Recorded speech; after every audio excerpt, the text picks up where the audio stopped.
ದೇವೇಗೌಡರು ಸಾಕಷ್ಟು ದಿನಗಳಿಂದ ಪಕ್ಷದಿಂದ ಅಂತರ ಕಾಪಾಡ್ಕೊಳ್ತಾ ಇದ್ದಾರೆ. ತಾವು ಏನೋ ಮಧ್ಯಸ್ಥಕ್ಕೆ ವಹಿಸಿದ್ರೆ ಏನೋ ಚರ್ಚೆಗಳು ಶುರುವಾಗಿದೆ ಸರ್. ಅದ್ರ ಬಗ್ಗೆ ಚರ್ಚೆ ಆಗುತ್ತೆ ಇವತ್ತು. ನಾನು ಮತ್ತು ಪುಟ್ಟರಾಜಿಯವರು ಮೊನ್ನೆ ಭೇಟಿ ಮಾಡಿದ್ವಿ. ಅವರು ಸ್ವಲ್ಪ ಕ್ಷೇತ್ರದ ಈಗ ವಿರೋಧ ಪಕ್ಷದಲ್ಲಿರೋದ್ರಿಂದ ಚುನಾವಣೆ ಈಗಾಗಲೇ 2-3 ಬಾರಿ ನಾನು ಆ ಕ್ಷೇತ್ರದಲ್ಲಿ ಆಯ್ಕೆ ಆಗಿರೋದ್ರಿಂದ ಜನ ತುಂಬ ನಿರೀಕ್ಷೆ ಇಟ್ಕೊಂಡಿದ್ದಾರೆ. ಹೆಚ್ಚಿನ ಕೆಲಸ ಕಾರ್ಯಗಳನ್ನು ಜವಾಬ್ದಾರಿಯಿಂದ ಮಾಡಬೇಕಾಗಿದೆ. ಹಾಗಾಗಿ ಎಲ್ಲ ಸಭೆಗಳಿಗೂ ಕೂಡ ಬರಲಿಕ್ಕೆ ಆಗ್ತಾಯಿಲ್ಲ. ಬಟ್ ಮುಂದೆ ಜಿಲ್ಲಾ ಪಂಚಾಯತಿ ಮತ್ತು ತಾಲೂಕ್ ಪಂಚಾಯತಿ ಚುನಾವಣೆ ಪ್ರಾರಂಭ ಆದಂಥ ಸಂದರ್ಭದಲ್ಲಿ ಖಂಡಿತವಾಗಿ ನಾನು ಭಾಗವಹಿಸ್ತೀನಿ. ಈಗ ಹರೀಶ್ ಅವ್ರು ಮಾಡ್ತಾಯಿದ್ದಾರೆ.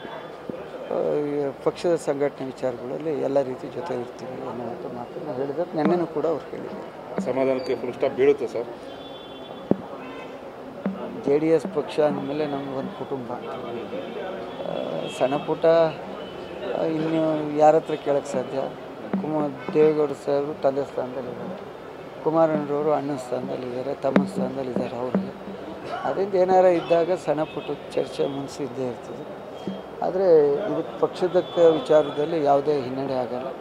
ಎಲ್ಲರೂ ಕೂಡ ಒಟ್ಟಾಗಿ ಮೈಸೂರು ಜಿಲ್ಲೆಯಲ್ಲಿ ಅವ್ರ ನೇತೃತ್ವದಲ್ಲೇ ಮುಂದಿನ ಜಿಲ್ಲಾ ಪಂಚಾಯತಿ ತಾಲೂಕ್ ಪಂಚಾಯತಿ ಚುನಾವಣೆಯನ್ನು ನಾವೆಲ್ಲ ನಾಯಕರುಗಳು ಮುಖಂಡರುಗಳು ಸೇರಿ ಮಾಡ್ತೀವಿ. ದೇವೇಗೌಡರು ಸಾಕಷ್ಟು ದಿನಗಳಿಂದ ಪಕ್ಷದಿಂದ ಅಂತರ ಕಾಪಾಡ್ಕೊಳ್ತಾ ಇದ್ದಾರೆ. ತಾವು ಏನೋ ಮಧ್ಯಸ್ಥಕ್ಕೆ ವಹಿಸಿದ್ರೆ ಏನೋ ಚರ್ಚೆಗಳು ಶುರುವಾಗಿದೆ ಸರ್.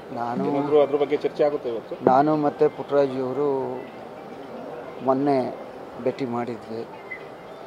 ಅವರು ಸ್ವಲ್ಪ ಕ್ಷೇತ್ರದ ಈಗ ವಿರೋಧ ಪಕ್ಷದಲ್ಲಿರೋದ್ರಿಂದ ಚುನಾವಣೆ ಈಗಾಗಲೇ 2-3 ಬಾರಿ ನಾನು ಆ ಕ್ಷೇತ್ರದಲ್ಲಿ ಆಯ್ಕೆ ಆಗಿರೋದ್ರಿಂದ ಜನ ತುಂಬ ನಿರೀಕ್ಷೆ ಇಟ್ಕೊಂಡಿದ್ದಾರೆ. ಹೆಚ್ಚಿನ ಕೆಲಸ ಕಾರ್ಯಗಳನ್ನು ಜವಾಬ್ದಾರಿಯಿಂದ ಮಾಡಬೇಕಾಗಿದೆ. ಹಾಗಾಗಿ ಎಲ್ಲ ಸಭೆಗಳಿಗೂ ಕೂಡ ಬರಲಿಕ್ಕೆ ಆಗ್ತಾಯಿಲ್ಲ. ಬಟ್ ಮುಂದೆ ಜಿಲ್ಲಾ ಪಂಚಾಯತಿ ಮತ್ತು ತಾಲೂಕ್ ಪಂಚಾಯತಿ ಚುನಾವಣೆ ಪ್ರಾರಂಭ ಆದಂಥ ಸಂದರ್ಭದಲ್ಲಿ ಖಂಡಿತವಾಗಿ ನಾನು ಭಾಗವಹಿಸ್ತೀನಿ. ಈಗ ಹರೀಶ್ ಅವ್ರು ಮಾಡ್ತಾಯಿದ್ದಾರೆ. ಪಕ್ಷದ ಸಂಘಟನೆ ವಿಚಾರಗಳಲ್ಲಿ ಎಲ್ಲ ರೀತಿ ಜೊತೆ ಇರ್ತೀವಿ ಅನ್ನೋಂಥ ಮಾತನ್ನು ಹೇಳಿದ್ರೆ ನೆನ್ನೆನೂ ಕೂಡ ಅವ್ರು ಹೇಳಿದ್ದಾರೆ. ಸಮಾಧಾನಕ್ಕೆ ಫುಲ್ ಸ್ಟಾಪ್ ಬೀಳುತ್ತೆ ಸರ್. JDS ಪಕ್ಷ ಅಂದಮೇಲೆ ನಮಗೊಂದು ಕುಟುಂಬ. ಸಣ್ಣ ಪುಟ್ಟ ಇನ್ನು ಯಾರ ಹತ್ರ ಕೇಳೋಕ್ಕೆ ಸಾಧ್ಯ. ದೇವೇಗೌಡ ಸಾಹೇಬರು ತಂದೆ ಸ್ಥಾನದಲ್ಲಿದ್ದಾರೆ, ಕುಮಾರಣ್ಣರವರು ಅಣ್ಣನ ಸ್ಥಾನದಲ್ಲಿದ್ದಾರೆ, ತಮ್ಮ ಸ್ಥಾನದಲ್ಲಿದ್ದಾರೆ. ಅವ್ರಿಗೆ ಅದರಿಂದ ಏನಾರ ಇದ್ದಾಗ ಸಣ್ಣ ಪುಟ್ಟ ಚರ್ಚೆ ಮುನ್ಸಿದ್ದೇ ಇರ್ತದೆ. ಆದರೆ ಇದಕ್ಕೆ ಪಕ್ಷದ ವಿಚಾರದಲ್ಲಿ ಯಾವುದೇ ಹಿನ್ನಡೆ ಆಗಲ್ಲ. ಎಲ್ಲರೂ ಕೂಡ ಒಟ್ಟಾಗಿ ಮೈಸೂರು ಜಿಲ್ಲೆಯಲ್ಲಿ ಅವ್ರ ನೇತೃತ್ವದಲ್ಲೇ ಮುಂದಿನ ಜಿಲ್ಲಾ ಪಂಚಾಯತಿ ತಾಲೂಕ್ ಪಂಚಾಯತಿ ಚುನಾವಣೆಯನ್ನು ನಾವೆಲ್ಲ ನಾಯಕರುಗಳು ಮುಖಂಡರುಗಳು ಸೇರಿ ಮಾಡ್ತೀವಿ.